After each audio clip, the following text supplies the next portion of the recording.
Okay, this video is just to introduce the idea of game theory for D2 Edexcel. It might be useful for other boards as well, I'm sure.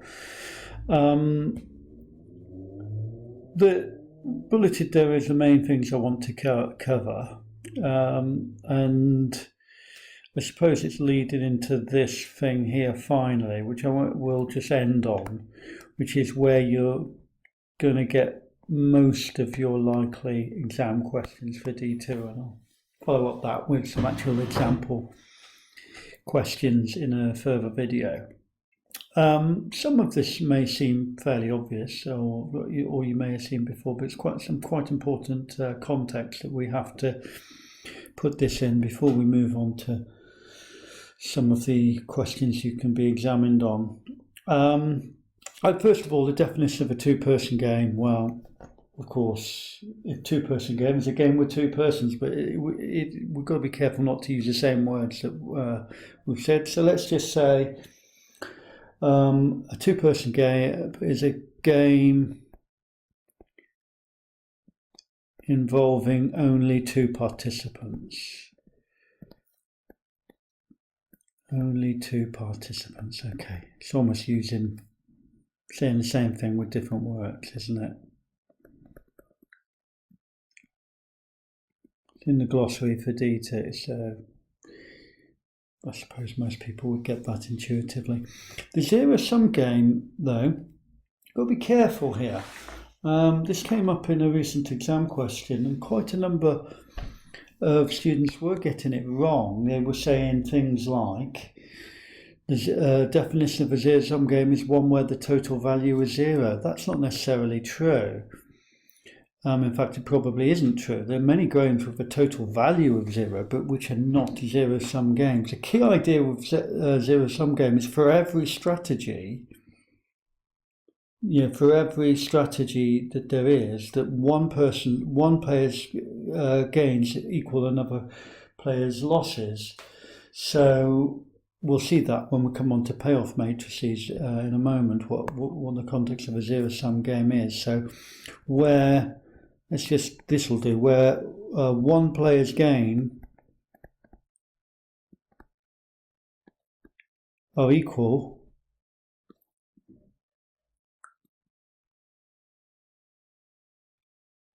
to another player's losses.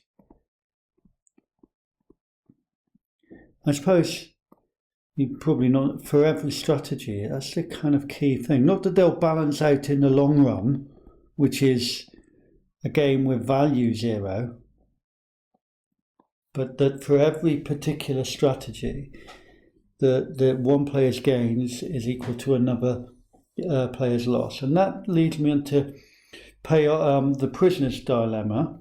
This is not something that's likely to be asked in D2, but I really don't think any course in game theory can really do itself justice without even mentioning the prisoner's dilemma, which is the most famous problem probably in game theory.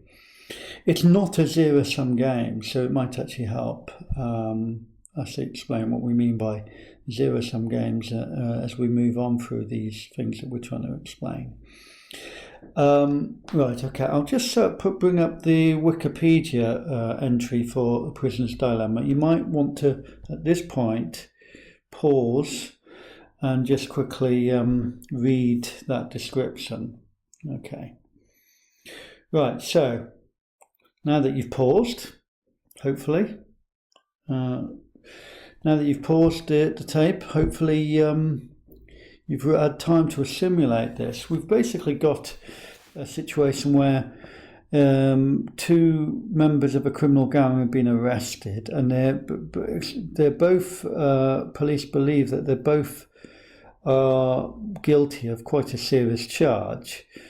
But unless they actually confess to it, they can't be charged for it. Or if one of them accuses the other one of doing it, then they cannot be charged for it, but they can be charged for a lesser charge. So basically what happens is they are offered this plea bargain. Okay, and it's described in here. If what both of them betray each other, in other words, they both say, "Well, you did." The one says you did it, and the other one says the other one did it. They will each serve a sentence of 2 years. Okay, so let's just put that into. Let's put off what's put this into a payoff matrix. Betray. Or they could be silent. So let's call this one player A, and let's call this one player B. Now this is called a payoff matrix. Okay. Now the payoff matrix here is basically if they both remain silent. If both remain silent, then they will both get a sentence of 1 year. So A will have a sentence of -1 and B will have a sentence also of -1. Okay. If they betray each other, well, let's just say this one. This entry here is that A betrays B, but that B remains silent. So if A betrays B, but B remains silent, A will be set free. So A won't have any sentence whatsoever. But B will... But B will then serve a 3-year sentence. Okay. So they've not said anything. Neither says the other one. And now neither A has betrayed B, but B has remained silent, said that we haven't done it. But A has said B has done it. So therefore, as a plea bargain, even though the police knew, or the charge knew, that the one was guilty of a lesser charge, in order to try and get them to confess or to betray the other one, they've put it at -4. They've given them the option of not getting any sentence, so that they can charge one of them on a greater sentence. Okay. Obviously, if it's the other way around, then the payoff matrix goes like this: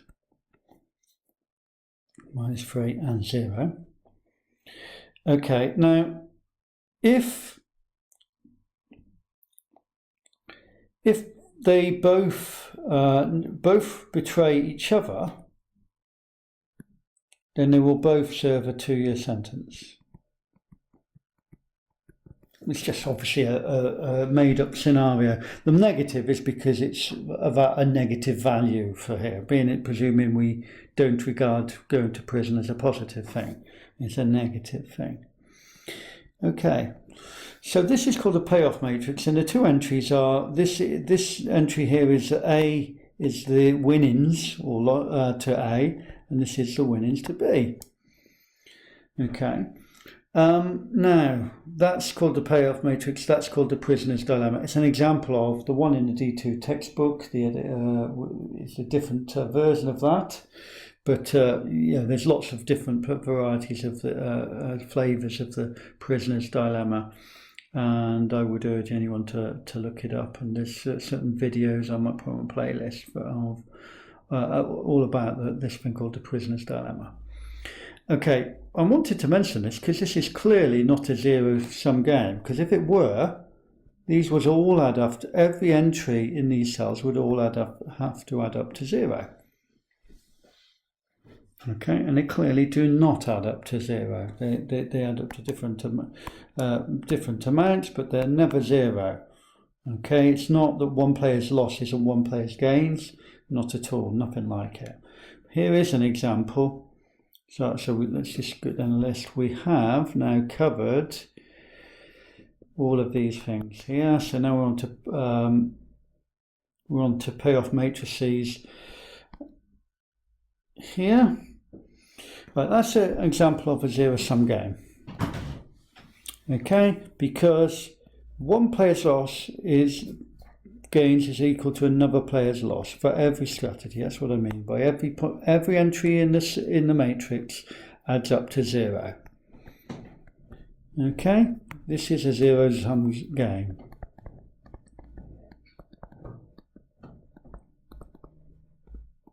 Right, now this is what we're actually concerning ourselves mainly with, in fact almost entirely with, in D1, so in D2. So this is the type of game that we actually end up analysing and doing some maths about. Okay, so in this such case, we might be better off, what we can often do is write the matrix from one player's point of view. Okay, so this is the matrix from A's points of view. And if we see that, because it's a zero-sum game, we know as much information as we do from the above one, because we know if this is our cell, then we know that B would lose 3 in that cell. It'd be minus 3 for B, just because if A wins 3, we know that B loses 3, and so on. So it gives us, it's an easier way, gives us a more more obvious way of, not obvious, but it gives us a more convenient way of writing it. Okay. However, of course, sometimes it's more convenient to actually look at the game from B's point of view. And you might think, well, I'm just going to keep B's columns here. But if we're looking at it from B's point of view, what we'd have to do is transpose the matrix. That's our convention. That's what we always do. So B plays 1, B plays 2, and B plays 3. And then we would have A plays 1,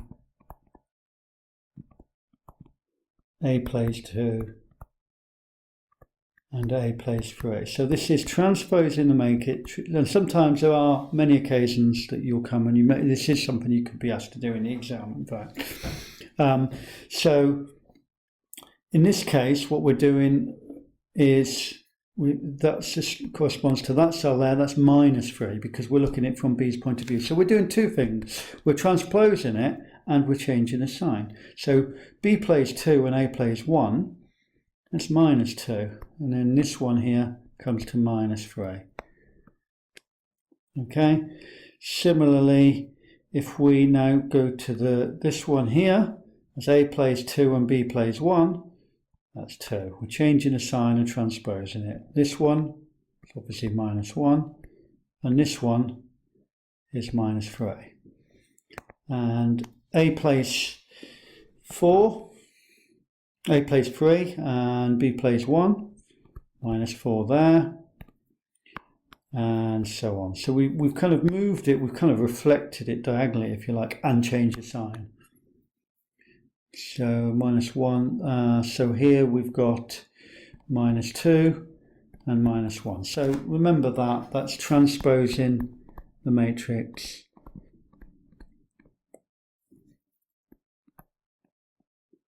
to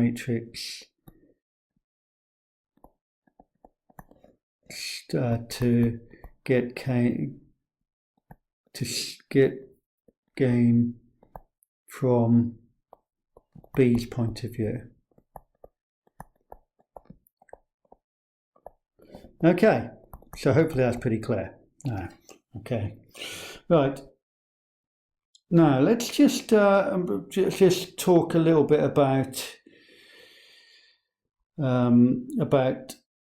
this matrix as it was, the original matrix that we have here. Okay, the original matrix here. Okay, let's bring that back down. Okay, right, so we've got to talk about what we mean by play safe strategies and stable solutions and value of the game and so forth. Play safe strategy is where the player plays basically conservatively, and they choose a strategy which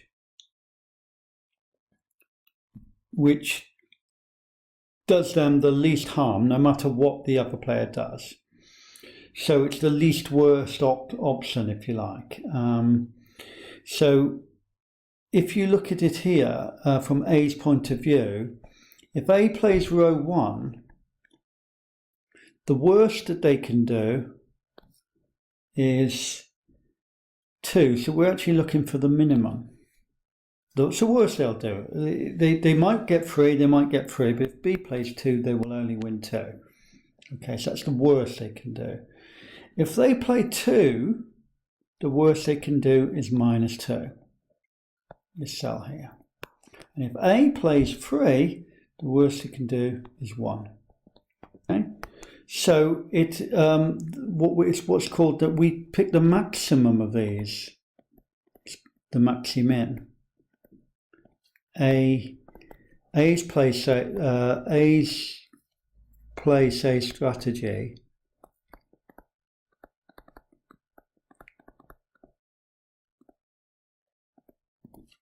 maximin is row 1. Okay, well let's suppose again we assume that B is going to do the same thing. So B is going to play safe too. Right, so B plays safe, but in this case, the worst that they can do, because remember if we're doing it, we're looking at columns here, so B's playing these 3 columns. The worst that B can do will be actually when the number is the highest. So that's 4, because that means they lose 4. So that's the worst they'd do if they play column 1. The worst it could do here is 2. Okay. The worst they could do here is 2. And the worst they could do on this column here is 3. So B, again, is playing safe. So this would involve finding the max. So B's play safe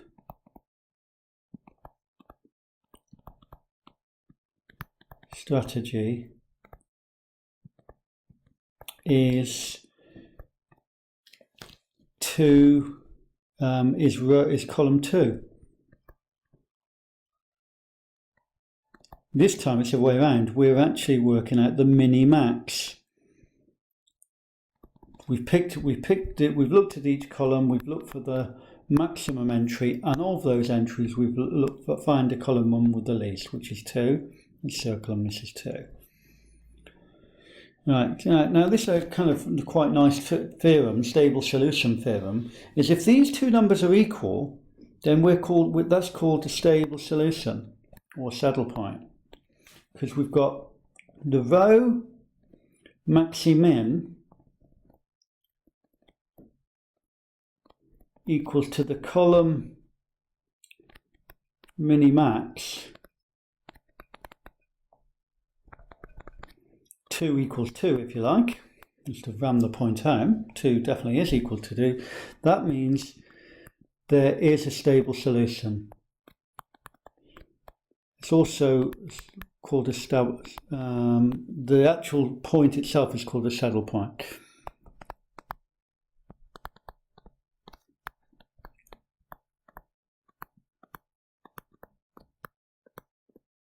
And that stable solution is A plays row 1 always. You wouldn't say that, I'm just saying when we come on to mixed strategies you'll see what I mean. And B plays column 1.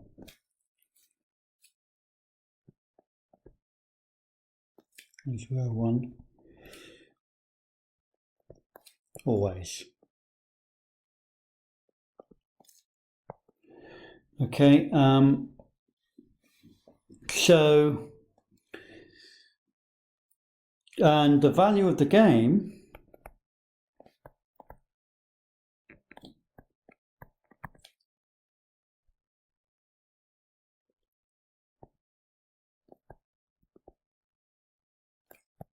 to A is 2.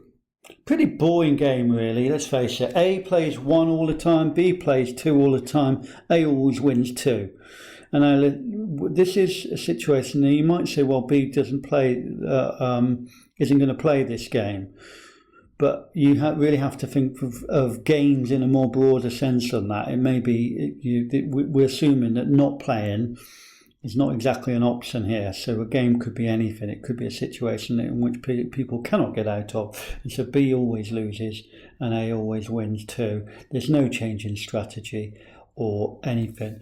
So this stable solution theorem is pretty, or the Rho maxi-min mini-max theorem. There's a proof of it, nice proof of it in the D2 textbook actually. Although it's not required for the exam, so we won't do it here, but it's quite a nice thing. This is kind of key to it, because if that's the end of the matter now. If there is a stable solution, there's nothing more to be done. We know what's going to happen. A's going to stick with what they're going to do, and B's going to stick with what they do.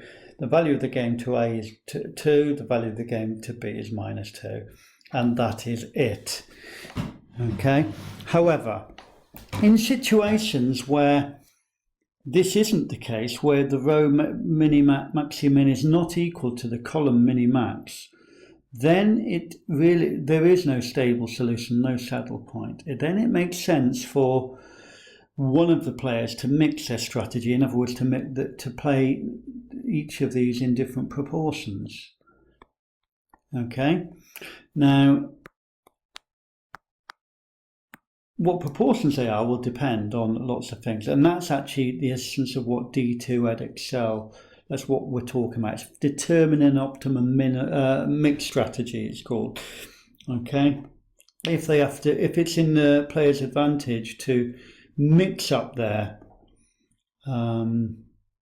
mix it up, then it will be the other players to the other player's advantage to mix it up, because they then know that they're going to do that, and we'll get this situation where they start changing between different rows and columns and that kind of thing. A little bit more interesting, and our job will be to work out what proportion or what probability they will play each of the rows or each of the columns, and that is basically where most of the exam questions, the meat of the meaty parts, where you have that rugby post system and all that kind of thing.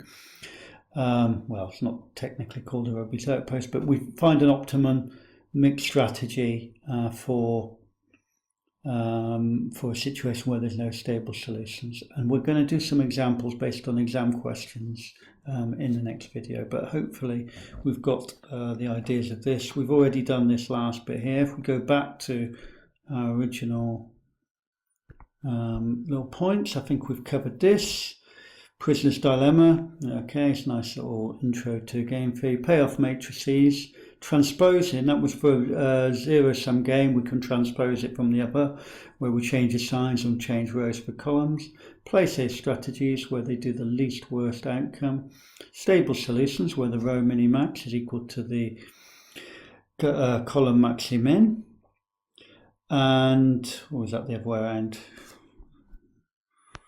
Let's just have a look again. The row maxi-min is equal to the column mini-max. Okay, so yeah, that way around. And what is meant by a mixed strategy? We know what that is meant by that, was when there is no stable solution, and we'll do plenty of examples in the next video where that is the case. Okay, hopefully that's kind of set the context nicely to do some exam questions in the next video. Okay, bye.